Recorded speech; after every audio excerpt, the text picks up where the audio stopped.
రాష్ట్రంలో కొనసాగుతున్నది రైతు పక్షపాత ప్రభుత్వం కావటం వల్లే వారి సంక్షేమానికి ప్రతి ఏటా వార్షిక బడ్జెట్లో వేలాది కోట్ల రూపాయలను కేటాయించడం జరుగుతుందని జగ్గంపేట ఎమ్మెల్యే తిరుమల తిరుపతి దేవస్థానం పాలకవర్గ సభ్యుడు జ్యోతుల నెహ్రూ తెలియజేశారు. కాకినాడ జిల్లా జగ్గంపేట మండలం ఇర్రిపాకలో గ్రామ రైతాంగానికి ఏర్పాటు చేసిన పట్టాదారు పాస్ పుస్తకాల పంపిణీ కార్యక్రమంలో ఎమ్మెల్యే నెహ్రూ ముఖ్య అతిథిగా విచ్చేశారు. జగ్గంపేట తహసీల్దార్ జేవీఆర్ రమేష్ అధ్యక్షతన జరిగిన ఈ కార్యక్రమంలో ఎమ్మెల్యే అధికారిక రాజముద్రతో కూడిన 762 కొత్త పట్టాదారు పాస్ పుస్తకాలు పంపిణీ చేశారు. ఈ సందర్భంగా నెహ్రూ మాట్లాడుతూ గత ప్రభుత్వంలో అస్తవ్యస్త విధానంతో రిజర్వే పేరు చెప్పి ఒకరి భూమి ఒకరు రాసి తప్పుల తడకలతో పాస్బుక్లు ఇవ్వడం జరిగిందని విమర్శించారు. ప్రస్తుత ప్రభుత్వంలో రాష్ట్ర ముఖ్యమంత్రి నారా చంద్రబాబు నాయుడు మంచి ఆలోచన విధానాలతో మీ భూమి మీ హక్కు ద్వారా ప్రతి పేజీలో ప్రతిభ కనబర్చే విధంగా పాస్బుక్లు రాజముద్రతో ముద్రించడం జరిగిందన్నారు. ఇప్పుడు మీ భూమి మీ హక్కు అనే పేరుతో మీకు పాస్బుక్ అందించడం గత ప్రభుత్వానికి కూటమి ప్రభుత్వానికి వ్యత్యాసం తెలియజేస్తుందని అన్నారు. రాష్ట్ర బడ్జెట్లో సుమారు 70,000 కోట్ల రూపాయలు వ్యవసాయ అనుబంధ రంగాలకు కేటాయించడం చాలా శుభ పరిణామం ఆయన అన్నారు. సబ్సిడీపై వ్యవసాయ యాంత్రీకరణకు సంబంధించి సామగ్రిని నియోజకవర్గ రైతాంగానికి అందించడం జరుగుతుందన్నారు. ఈ కార్యక్రమంలో జీనివాణి బాబు, ఎస్వీఎస్ అప్పలరాజు, బోదిరెడ్ల సుబ్బారావు, కొత్త కొండబాబు, బుట్టెట్టి సుమన్ తదితర అధికారులు పాల్గొన్నారు. 900 పైబడి ఖాతాలుంటే 1800 ఎకరం ఆయకట్టు ఉంటే మన ఇరుపా గ్రామంలో 989 ఖాతాలుంటే ఇవాళ మనం 762 ఖాతాలను ఇవాళ పంపిణీ చేసుకుంటున్నాం. ఇది గత ప్రభుత్వంలో చూసుకున్నట్టయితే అస్తవ్యస్తమైనటువంటి విధానంతో రీసర్వే అని చెప్పి ఒకళ్ళ భూమి ఒకళ్ళకి రాసేయడం, రకరకాల ఇబ్బందులు. నీకు ఎకరం ఉంటే 40 సెంట్లే ఆన్లైన్ అవడం, ఉన్నదే పక్కోడికి రాసేయడం, దాన్ని మళ్ళీ మనం మార్చుకోవాలనుకుంటే ఇంక మీకు తెలియదు కాదు నాకు తెలియదు కాదు ఏం జరగాలో అన్నది. అందరికీ అన్నీ సమర్పించుకున్న తర్వాత అది ఒక 5-6 మాసాలు పట్టేది దాన్ని తెచ్చుకోవడానికి. సమర్పణ జరిగిన తర్వాత కూడా చంద్రబాబు నాయుడు గారి యొక్క ఆలోచన ఒకటే, మీ భూమి మీ హక్కు అంటే ప్రతి పేజీలోని కూడా మీ హక్కును ప్రతిబింబించేటటువంటి విధంగా ఒక మనోస్థైర్యంతో ఉండాలి అనేటటువంటి ఆలోచనతో ఈనాడు ఈ పాస్బుక్ని తప్పులన్నీ సరిచేసి మీ ఆమోదం పొందిన తర్వాత వీళ్ళకి ఇచ్చారన్న దగ్గర నుంచి వచ్చిన తర్వాత దాన్ని పాస్బుక్గా ముద్రించి ఇవాళ మీకు ఇవ్వడం జరిగింది. అయితే ఇందులో ఒక ఎకరం భూమిలో 5 సెంట్లు అటు ఇటు కూడా ఉండేటటువంటి పరిస్థితి ఉంది. ఆ వెలిసిపాటు అన్నది భూ సర్వే లెక్కల్లోనే గతం నుంచి మనకి ఇచ్చినటువంటి పరిస్థితి ఉంది.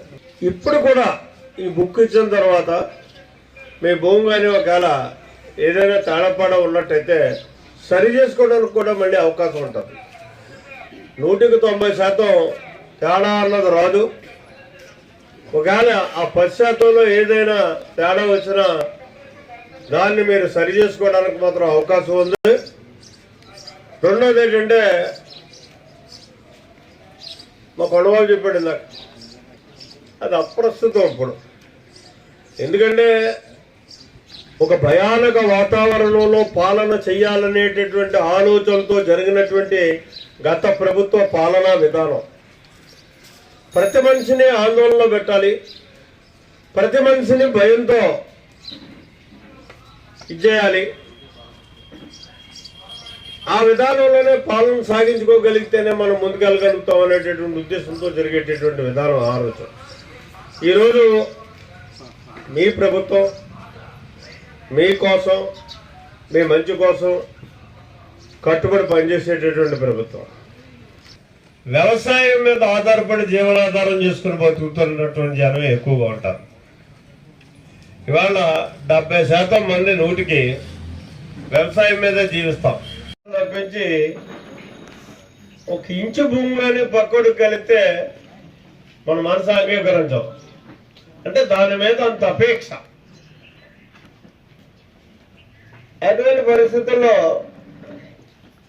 ఈ రాష్ట్ర ప్రభుత్వం ఒకటే ఆలోచన చేస్తుంది కదా, మారినటువంటి వ్యవసాయ విధానంలో నూతన వడబడిని సృష్టించి యాంత్రీకరణ విధానంతో వ్యవసాయాన్ని విప్లవాత్మకమైనటువంటి మార్పులు తీసుకురావాలనేటటువంటి ఉద్దేశంతో ఇవాళ పనిచేస్తున్నటువంటి పరిస్థితి ఉంది.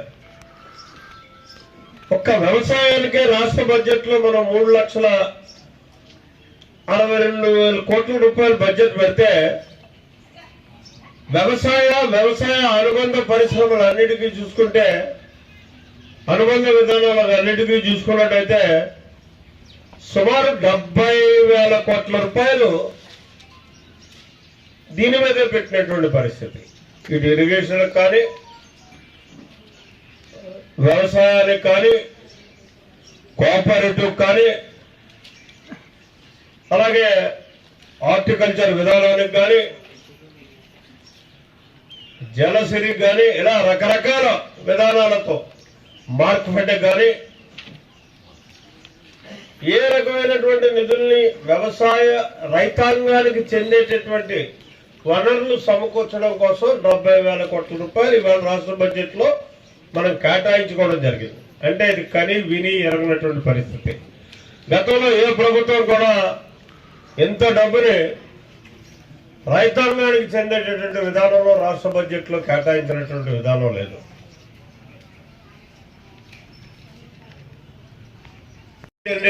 పరిస్థితి ఉంటుంది. ఎక్కువ జనాభా దేని మీద ఆధారం చేసుకుని జీవించగలుగుతారో దానికే ప్రభుత్వ వనరులన్నా ఎక్కువ అందివ్వాల్సినటువంటి అవసరం ఉంది.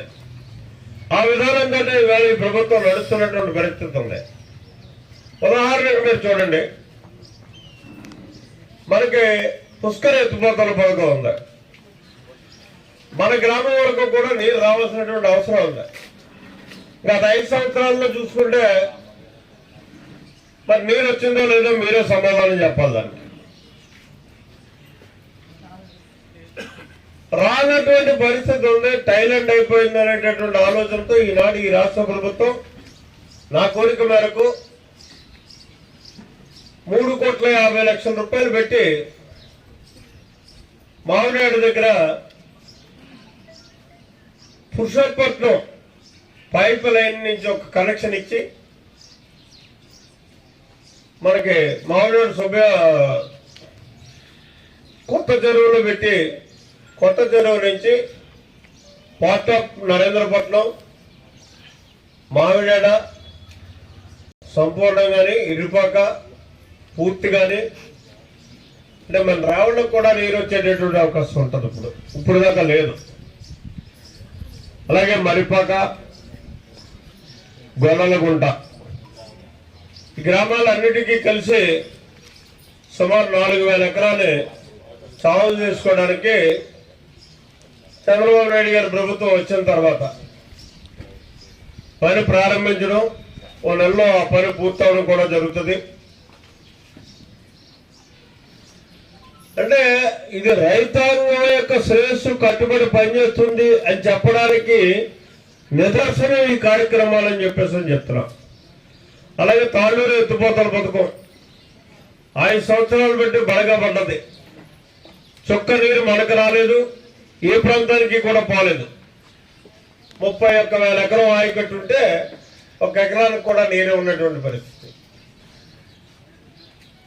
దానికి ఇవాళ 52 కోట్ల రూపాయలు శాంక్షన్ తెచ్చుకుని మొత్తం ఆ పథకానికి కూడా అవసరం అనుకుంటే మనకు కూడా ఆ పథకం వచ్చేటటువంటి పరిస్థితి ఉంటుంది.